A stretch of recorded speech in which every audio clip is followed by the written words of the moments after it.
Fear is a heavy thing, right? And we're going to talk today about fear and why you shouldn't run from your fears. It's the Pastor Lord Morning Show. We get ready to go. Get ready to get hyped this morning because we're about to have a great day. It's the Pastor Lord Morning Show. We up. Let's go.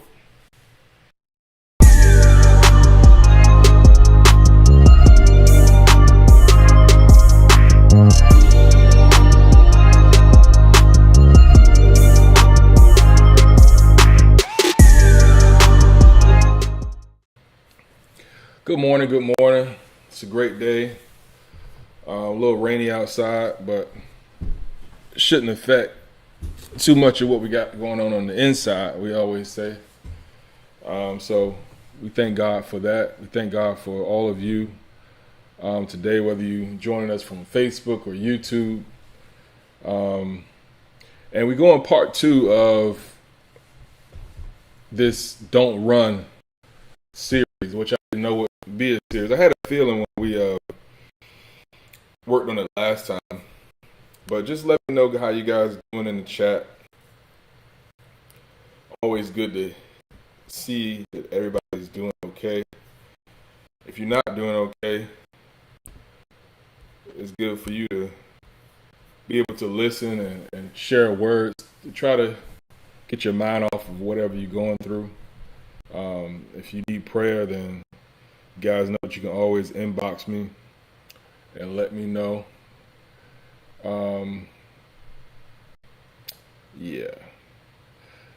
I just thank God for another day. It could have been the other way where because God didn't have to let us live. But we thank God that He did.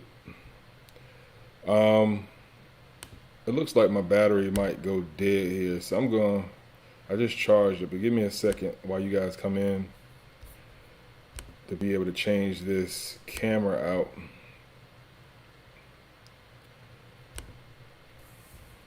All right, that's better. Let me switch it. Yeah, okay, cool. So we're a little better.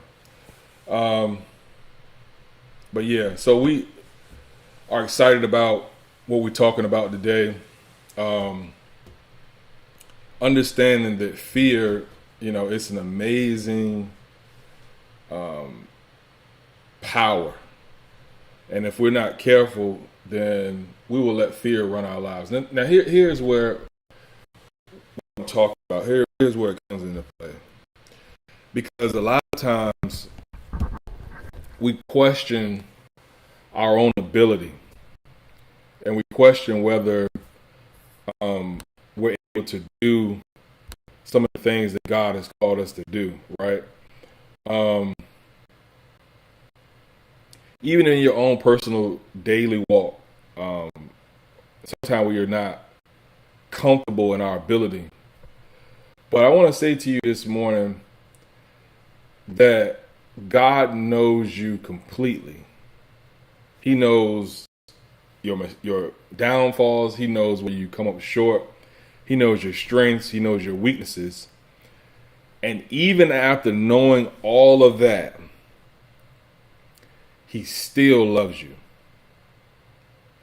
He still loves you. He loves you so much that T.D. Jakes said this, that He looked at His own son, looked at you, and He chose you.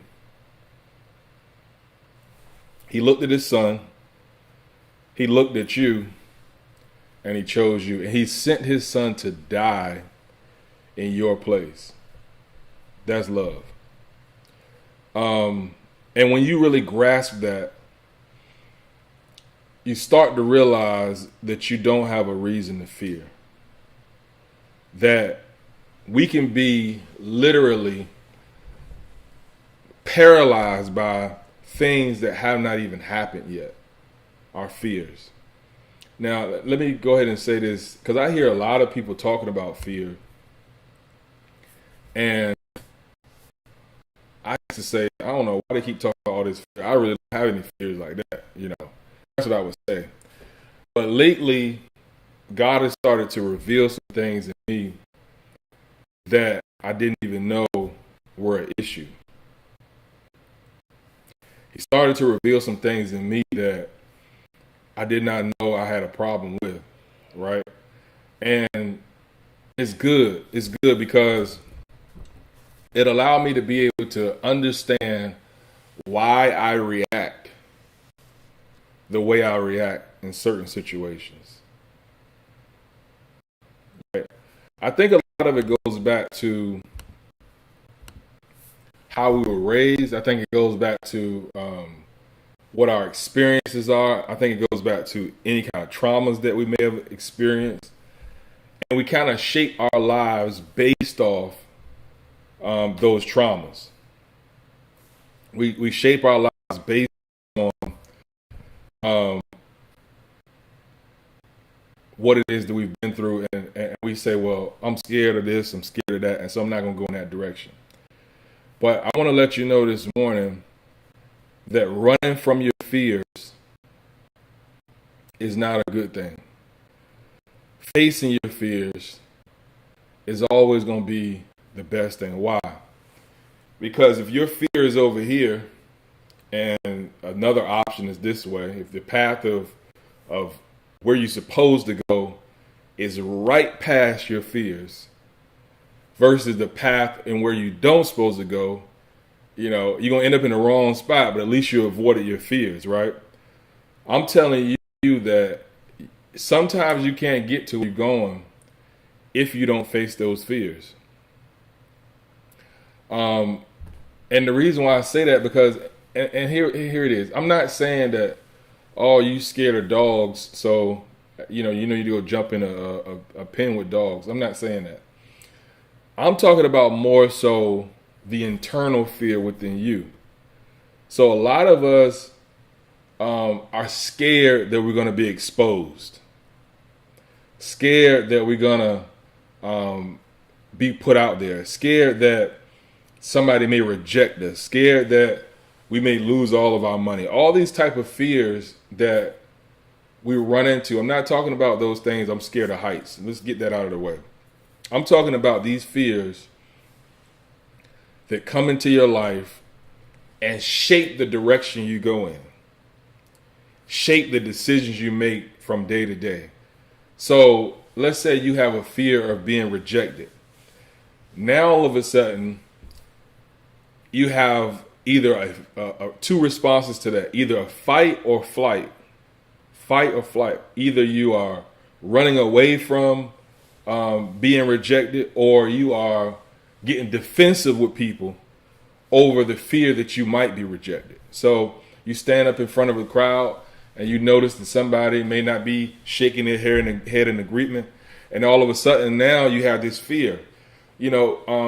Even with these lives, sometimes I have the proclivity to think about or be subconscious about myself and say, am I saying the right thing? Am I doing the right thing? And I think that we all have that. There's times where I freeze up a little bit and I kind of don't know what to say because I'm thinking about my ability to be able to get the message across, to be able to do whatever we do, right? But I think that you got to get to the point where you're able to look at your deficiencies and be honest about them, but not be so fearful that it prevents you from doing what you're supposed to do. Because you're not able to operate in your full ability if you're fearful. If you're fearful, you're not able to operate in a mode that'll cause you to be effective. Have you ever did something and you started thinking about yourself and how you may look doing it? And, standing up in front of crowds and speaking or doing all those type of things is one of the perfect ways to find out what your true fears are, because you stand up there and you start looking at these faces and you say, am I doing the right thing? Am I saying the right thing? Now, why are you worried? Because of those underlying fears that you have. you know, I was sharing with my wife, you know, what I discovered my fear was, and I'm not going to share it with y'all, but it's something that is underlying. I'm not scared of any person, but sometimes there's things that come up that if you're not careful, your fears are going to be exposed. And I think that God uses those in order to shape and mold us if we recognize that we have them in the first place. If we recognize it. Good morning to Deshaun. Good morning. So I want to share with you something in Deuteronomy chapter 1, verse 21. It says, "Behold, the Lord thy God hath set the land before thee. Go up and possess it, as the Lord thy God, thy fathers, hath said unto thee. Fear not, neither be discouraged." Let me put that up.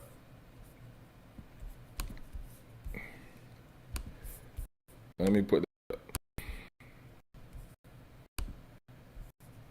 All right.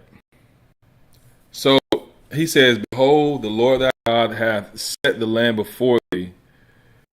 Behold, behold, the Lord thy God hath set the land before thee. Go up and possess it, as the Lord thy God, the Lord God of thy fathers have said unto thee. Fear not, neither be discouraged." So he's saying, I'm putting the land in front of you to go possess it. He said, I'm going to give you the opportunity to go and possess the land. Now, what are you going to do? What are you going to do? And for many of us, God has already given us permission. God has already set it in front of you. He's already said that you can possess it. But we get to these points where we start to second guess ourselves. You know, there's sometimes when I'm preaching to you or speaking to you or we're having a conversation to where even in the middle of my thought, I'm having a second thought on whether I'm saying the right thing or not. But you can't have those type of fears and still be effective. You can't. You got to be able to say things and be courageous. You got to be able to do your thing and be courageous in whatever you're doing.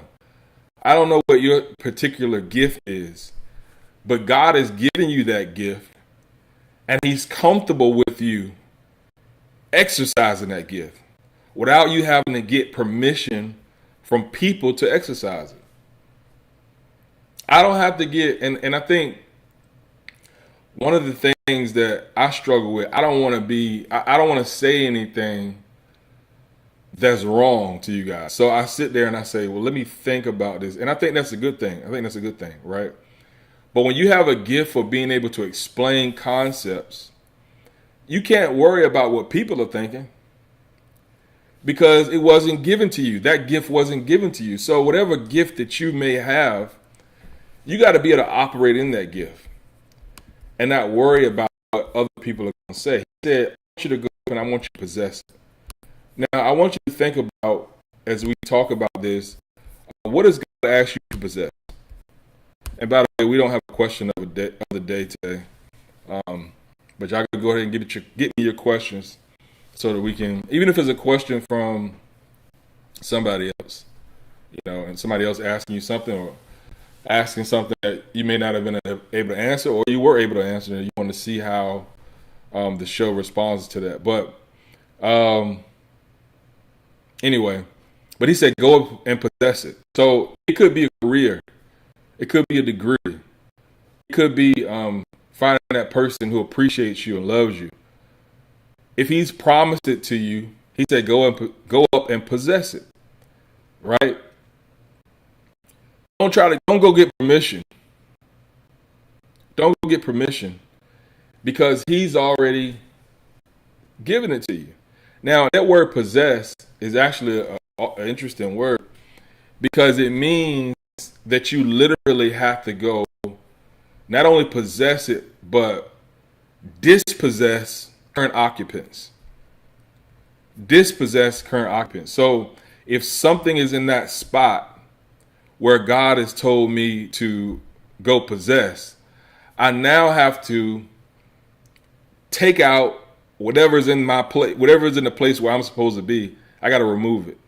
So what are you saying? So there could be something that's causing you not to possess it. And most of those things are internal. They don't have anything to do with external. If you learn how to dispossess the fear that you have in possessing what God has called you to possess, because remember, these Israelites, once God told them to possess it, they spent years and years in the wilderness when God already gave them the promise. How many years have you spent not possessing what God has already given you to possess? God has already given you possess it, but yet year after year, you go on saying, I don't have the ability, I don't have this, I don't have that, I don't have. And it's all based on fear. It's all based on the fear of you not knowing whether you can do it or not, whether you can make it or not, whether you have the ability to do it. We got to get rid of this fear. Don't run from your fears. Find out what they are. Some of us have problems with confrontation.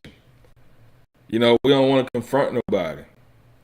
But if God has called you to possess it, if there's somebody standing in the way of what God has already called you to possess, you're going to have to call it out. And I'm talking about this from a leadership standpoint, right? Because some of us are supervisors, some of us are managers, but yet we don't want to call anybody out. Good morning, Mika. We don't want to get on anybody's bad side. We want to be liked by everybody. We want to be people pleasers, right? But sometimes you got to be willing to stand your ground, even if it means losing a friend.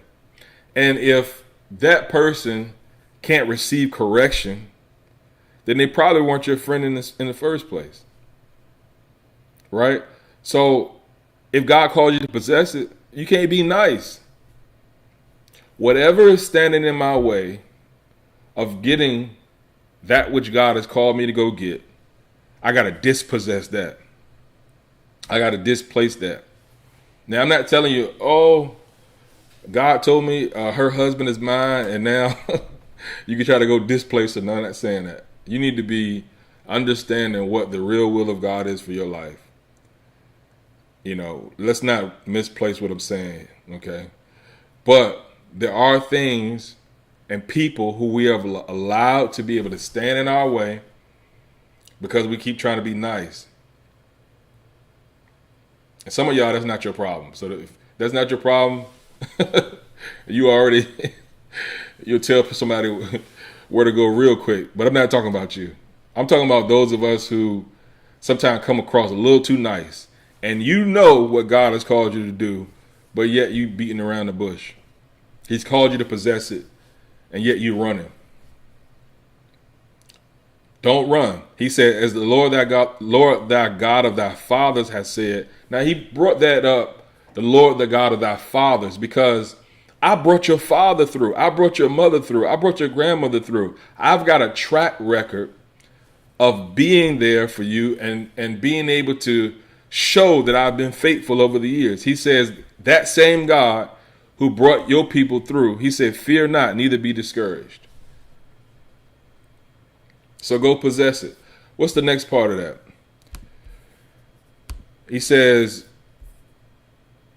now this is what happened. This is verse 28 of Deuteronomy. This is what happened once God told them to go possess it. He said, where can we go?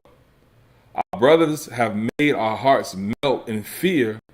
They said the people are stronger or taller than we are. The cities are large and with walls up to the sky. We even saw the Anakites there. So now they're looking at the land that God has called them to possess. He said, I'm going to give it to you, but you got to go take it. God will give it to you, but at some point you're going to have to make a move. You're going to have to go take it. Can I say that again? You're going to have to go take it. You can't sit back and wait for somebody to give you that business that you've been trying to open. At some point, you're going to have to get your finances right. You're going to have to make tough decisions. You're going to have to try to delete some of the voices that have been in your head, in your ear, telling you that you can't make it, telling you that you can't do it, telling you that you can't lose that weight, you can't do this, you can't achieve that. Go possess the land. But yet, watch what it says now. Our brothers have made our hearts melt with fear. In other words, you got people there who, they're trying to make us scared. And then check this out. When they went to go scout out the land that God told them to possess, they brought back grapes that were so big that 2 men had to carry the grapes back to the camp. Now, that's some big grapes. That's not the kind you can get at Food Lion, right? But it showed to them the amount of provision, the amount of riches that would be in this promised land. But yet, no, them people over there, man, they stronger than us. They taller than us. Stop comparing yourself to other people. Right? Don't run from it. Don't run from it. Face your fears. Go straight to it. I need y'all in the comment section. Let me know what you're thinking so far. But understanding that is important. Like, we can't get to the point where fear calls us to stop what it is that God has called us to start. But I'm going to give you a few points. Fear will cause you to try to fix things that God is already handling. Fear will cause you to try to fix things that God is already handling. Have you ever tried to fix something or get in the way of God, even though you knew that you couldn't do it yourself? You ever try to, because we get to the point where we want to have our hands on, we want to have control over everything, right? But it ain't your job to have control over everything. Some things you got to leave up to God, right? Uzzah, when they got ready to bring the ark into the camp or to the kingdom, they dropped the ark, and then Uzzah went to go grab the ark and fix something that he has no business trying to fix, and God struck him dead right there. Fix it. Whatever I got, whatever I'm handling, don't you try to fix it. That's what he was telling me. And you're trying to fix it because you're fearful. You're trying to fix it because you're trying to get ahead of things that is not really for you to get ahead of. You know what your responsibility is. There's certain things that you ain't going to have control over. One of those things being how other people view you. You can't control how other people view you. People have decided to view you the way they want to view you. And you can't do anything about that. But what you can do is control what you can control. Say what you got to say to people. Don't be scared to confront when you need to. But at the same time, we got to have enough knowledge and enough wisdom to be able to back off when we need to. But understanding that God already has what he has in control. Don't try to do your part in his. Right? And another thing I want y'all to see is you don't have to run because God loves you. You got a child, and let's say you and your child walking down the street and danger comes in. Let's say it's a little dog chasing the child. The child doesn't run away from the parent. The child grabs the parent's leg, and you're running away. Sometimes some of us are running away from God when he is our protection. Right? Good morning, Stephanie. Good morning. So understanding that, when you are in trouble, you run to God. Don't run from God. Be courageous. Right? Be courageous. And I think that it's a good time for us to be in really deep search about what our fears are. Let's get in a place where we understand what our fears are. because your fears have shaped your decisions. Some of us, God has told us to go possess a new career a long time ago, but yet we still in the same place, right? Go possess that which God has called you to possess. You've got what it takes, but you got to be willing to step outside of that fear and step into faith. You can't have fear and faith at the same time. I feel like I've been talking a lot more today than normal. My mouth getting dry. But I mean, I'm just trying to, and like I tell you all the time, I'm just sharing what it is God is dealing with me. Because you can't be second guessing yourself when God has called you to do it. Because if God called you to do it, you got to have faith in that. Now, some of the stuff we do, God ain't called you to do that. But if he called you to do it, know that he'll stand by you in the middle of it. If it's your plan, he may or may not help you. But if it's his plan, 100 times out of 100, he's going to help you. He's going to be there for you. So go possess the land today. Go have a great day today. Go attack this day with enthusiasm unknown to mankind, as my old coach used to say. Let's not be fearful. Let's be faithful. I love you guys. I will talk to y'all tomorrow. Remember to share this if you enjoyed it, or if it helped you, I should say. Make sure you go share. Make sure you go like, subscribe, all that good stuff. One of the best ways we always say to evangelize is just to press the share button. Go get us on YouTube so that we can start making some change in people's lives, even on that platform. So we thank you guys. We love you. Talk to you later. It's Pastor Lloyd Morning Show. We up. Y'all have a great day.